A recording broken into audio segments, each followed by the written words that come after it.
제가 좋아하는 한 라디오 프로그램에서 명절이면 명곡을 틀어주는 순서를 마련했습니다. 그리고 매번 명절이면 이것을 명절엔 명곡이다 라는 이름을 붙였습니다. 저희 교회도 앞으로 명절에는 성경의 이야기들을 여러분들에게 들려드리는 시간을 마련하면 좋겠다 생각을 했습니다. 앞으로 명절엔 이야기다 라는 이름으로 성경에 있는 이야기들을 여러분들께 한 편씩 들려드리겠습니다. 지난 추석에는 삭개오 이야기를 전해드렸는데요. 오늘은 간청하는 과부 이야기를 전해드리겠습니다. 예수님께서 제자들에게 항상 기도하고 낙심하지 않도록 하기 위해서 한 이야기를 들려주셨습니다. 어느 도시에 한 재판관이 살았는데 그 재판관은 나쁜 재판관입니다. 하나님을 두려워하지도 않고 사람도 무시하는 그런 재판관입니다. 정의에 따라서 재판을 하지 않고 자기 이익에 따라서 재판을 하는 그런 나쁜 재판관인 것이죠. 그런데 그 도시에 사는 남편이 일찍 죽은 한 과부가 억울한 일을 당했습니다. 그래서 그녀는 재판관에게 와서 자신의 억울함을 말했습니다. 그런데 이 재판관은 귀찮아합니다. 하나님을 두려워하지 않고 사람을 무시하는 나쁜 재판관이기 때문입니다. 그러자 이 과부는 계속 와서 이 재판관을 귀찮게 합니다. 이 과부가 할 수 있는 것은 그 방법뿐이기 때문입니다. 이 재판관은 생각합니다. 나는 하나님을 두려워하지도 않고 사람을 무시하지만 이 과부는 나를 귀찮게 하는구나. 내가 저 억울함을 풀어주지 않는다면 계속 귀찮게 하겠지? 예수님께서는 여기까지 이야기를 들려주신 다음에 이렇게 말씀을 하셨습니다. 이 나쁜 재판관이 하는 말을 들으라. 하물며 하나님께서는 밤낮 부르짖는 택한 사람들의 억울함을 풀어주시지 않겠느냐? 오래 참으시겠느냐? 속히 그 억울함을 풀어주시리라. 이 말씀을 이해하기 위해서는 당시 사회의 재판에 대해서 알아야만 합니다. 당시 유대 사회에서는 민사소송이든 형사소송이든 할 것 없이 피해를 당한 사람, 즉 억울한 일을 당한 사람이 직접 재판관에게 가서 고소를 해야만 했습니다. 도둑질을 당한 사람이 직접 범인을 고소하고 가족이나 친척이 살해를 당한 사람이 직접 범인을 고소해야만 했습니다. 경찰이 이 일을 대신해 주지 않았습니다. 판사는 피해자의 고소를 듣고 어느 편을 인정해 줄지를 결정하는 일을 했습니다. 그가 의롭다고 선언하는 쪽이 의로운 쪽이 되는 것입니다. 우리가 구원을 말할 때 흔히 쓰는 칭의라는 말이 있는데 이 칭의라는 말은 의롭다고 선언한다는 뜻입니다. 이 말이 바로 이러한 재판의 배경에서 나온 단어입니다. 이 본문이 우리들에게 전해주고 있는 메시지는 1절에 그 단서가 있습니다. 1절 말씀을 공동 번역으로 다시 읽어보겠습니다. 예수께서 제자들에게 언제나 기도하고 용기를 잃지 말아야 한다는 것을 이렇게 비유를 들어 가르치셨다. 예수님께서는 이 이야기를 제자들에게 들려주신 목적이 있었는데 그 목적은 항상 기도하고 언제나 기도하고 또 낙심하지 말도록, 달리 말하면 용기를 잃지 않도록 이 이야기를 들려주셨다는 것입니다. 그렇다면 왜 우리들은 항상 기도할 수밖에 없을까요? 그것은 우리들은 이 과부와 같기 때문입니다. 여기서 과부가 상징하는 것은 무력함입니다. 당시 사회에서 과부는 남편이 없었기에 아무런 법적 권리를 보호받지 못했습니다.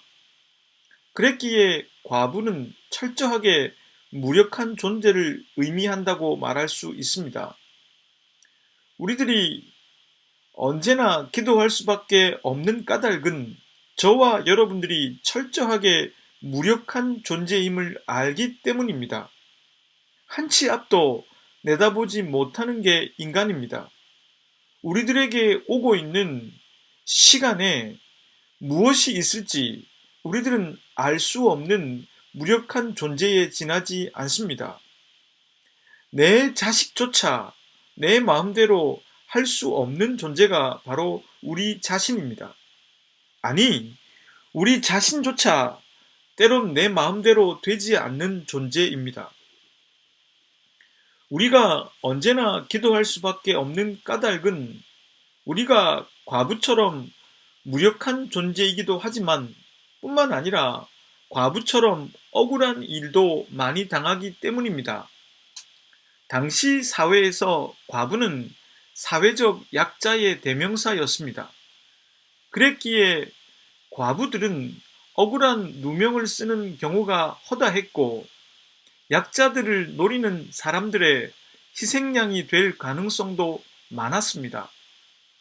우리가 사는 세상에서도 가난하고 순진하고 순수한 사람들이 오히려 더 악한 사람들에게 사기를 당할 가능성이 더 높습니다. 미처 그런 악한 생각을 해보지 않기 때문입니다. 하나님의 말씀대로 살아가려고 제대로 살아가 보려고 하는 사람들이 오히려 억울한 일을 당하게 될 가능성이 높습니다. 가면을 쓰고 연기를 하며 대충 모든 사람들에게 맞추며 자신에게 올 피해를 미리 차단하는 사람은 억울한 일을 당할 가능성이 오히려 적습니다.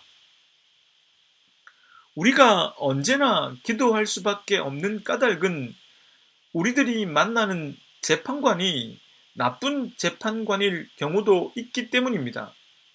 하나님을 두려워하지 않고 사람을 무시하는 그런 교만한 재판관을 만나게 될 가능성도 배제할 수 없습니다. 이것은 우리가 순전하고 바르게 살아가 보려고 할 때 우리 곁에 그런 사람들이 꼭 있다는 것으로 생각해 볼 수도 있습니다. 억울해서 억울함을 말했는데 그것을 역이용하거나 그것으로 나를 낮추고 자신의 가치를 올리고 직급을 올리려는 사람들이 언제나 있을 수 있습니다. 사람이라는 것은 자기 이익이라는 욕망 앞에서 약한 존재들이기 때문입니다. 이와 같으니 하나님을 믿는 사람들은 늘 언제나 기도할 수밖에 없습니다. 과부처럼 무력하고 제대로 살아가 보려고 하니 억울한 일이 없을 수 없고 그 억울함을 호소하면 그것을 이용하는 인간들이 있기 때문입니다. 그러니 우리들은 예수님처럼 예수님께서 가르쳐 주신 기도로 기도할 수밖에 없습니다. 하나님 나라가 오게 해 주십시오. 이 말은 하나님의 정의가 오게 해 주십시오 라는 뜻일 것입니다. 당신의 뜻이 하늘만이 아니라 이 땅에서도 이루어지게 해 주십시오. 제가 이렇게 억울하고 고통받는데 그래도 잘리지 않고 밥은 먹게 해 주십시오. 시험에 빠지지 않게 해 주셔서 악에서 구해 주십시오 라고 기도하게 되는 것이죠. 우리가 언제나 기도하는 이유에 대해서 생각해 보았습니다. 그렇다면 그 다음으로 우리들은 어떻게 기도하면서 낙심하지 않을 수가 있을까요? 이렇게 과부와 같고 억울한 일이 있고 그 억울함을 풀어주어야 할 재판관도 나쁜 사람인데 하는 질문이 생길 수 있습니다. 우리가 이런 상황 속에서 용기를 잃지 않을 수 있는 것은 바로 하나님께서 나쁜 재판관과 같지 않기 때문입니다.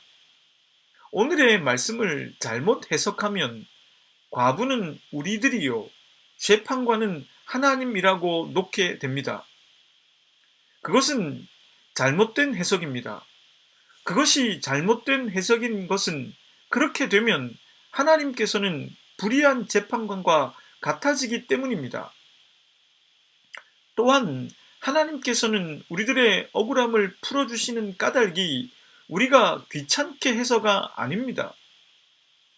그런 해석을 막기 위해서 예수님께서는 마지막에 이렇게 말씀하셨습니다. 본문 7절과 8절 말씀을 공동 번역으로 읽겠습니다. 하느님께서 택하신 백성이 밤낮 부르짖는데도 올바르게 판결해 주지 않으시고 오랫동안 내버려 두실 것 같으냐? 사실 하느님께서는 그들에게 지체 없이 올바른 판결을 내려 주실 것이다. 그렇지만 사람의 아들이 올 때에 과연 이 세상에서 믿음을 찾아볼 수 있겠느냐?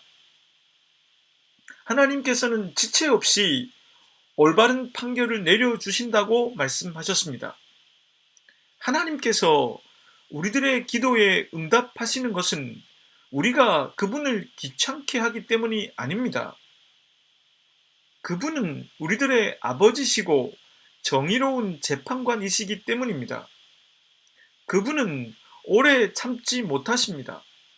그분은 우리들의 정당성을 알고 계신 분이시며 정의로 재판을 하시는 분이십니다. 이 당시의 시점에서 보자면 하나님께서는 자기 백성의 정당성을 인정해 주시고 정의를 이루는 칭의를 내리시는 재판관이십니다. 하나님께서는 당신의 메시지에 반대한 이들 앞에서 이스라엘의 정당성을 결론내 주시는 분이십니다. 그렇기 때문에 우리들은 기도를 하면서 낙심하지 않을 수가 있는 것입니다. 용기를 잃어버리지 않을 수가 있는 것입니다. 왜냐하면 하나님께서 정의로운 재판관으로 현존하고 계시기 때문입니다. 명절이 되면 저는 기도가 생각납니다. 온 가족들이 모여 큰 방에서 드리는 그 가족 예배 말입니다. 그 예배의 하이라이트는 무엇보다 대표 기도였습니다. 주로 할머니나 저희 어머니 그리고 작은 어머니께서 돌아가시며 기도를 했던 기억이 있습니다. 그 기도 시간은 거의 10분에서 15분 정도에 육박합니다. 어릴 때 그 시간은 견디기 어려웠습니다. 그럴 수밖에 없는 것은 할아버지 할머니 슬하의 3남 2녀를 위해서 그리고 그들의 배우자와 그들이 각각 낳은 손자 손녀들을 위해서 기도해야 하니 그럴 수밖에 없었을 것입니다.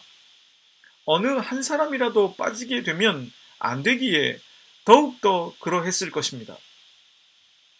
어릴 땐 그 기도 시간이 참 힘들었는데 지금은 그 기도 시간이 그리워집니다. 그리고 지금 생각해 보면 왜 그 기도 시간에 거의 대부분 울 수밖에 없었는지도 알겠습니다. 제가 말씀을 시작하면서 명절엔 이야기다 하고 말씀드렸습니다. 명절이면 들려주시던 할머니의 옛날 이야기가 생각납니다. 그런데 명절엔 기도다 하고 말해도 어색하지 않을 것입니다. 온 가족이 한 상에 둘러앉아 드리는 예배 시간에 부디 기도가 있길 바랍니다. 무력한 우리가 제대로 살아가 보려다 당했던 억울함을 하나님께만큼은 말씀드리고, 그리고 그 억울함 속에서 더 나를 힘들게 만들었던 사람들에 대해서도 하나님께만큼은 고자질해 보시길 바랍니다. 하나님께서는 정의로운 재판관이십니다.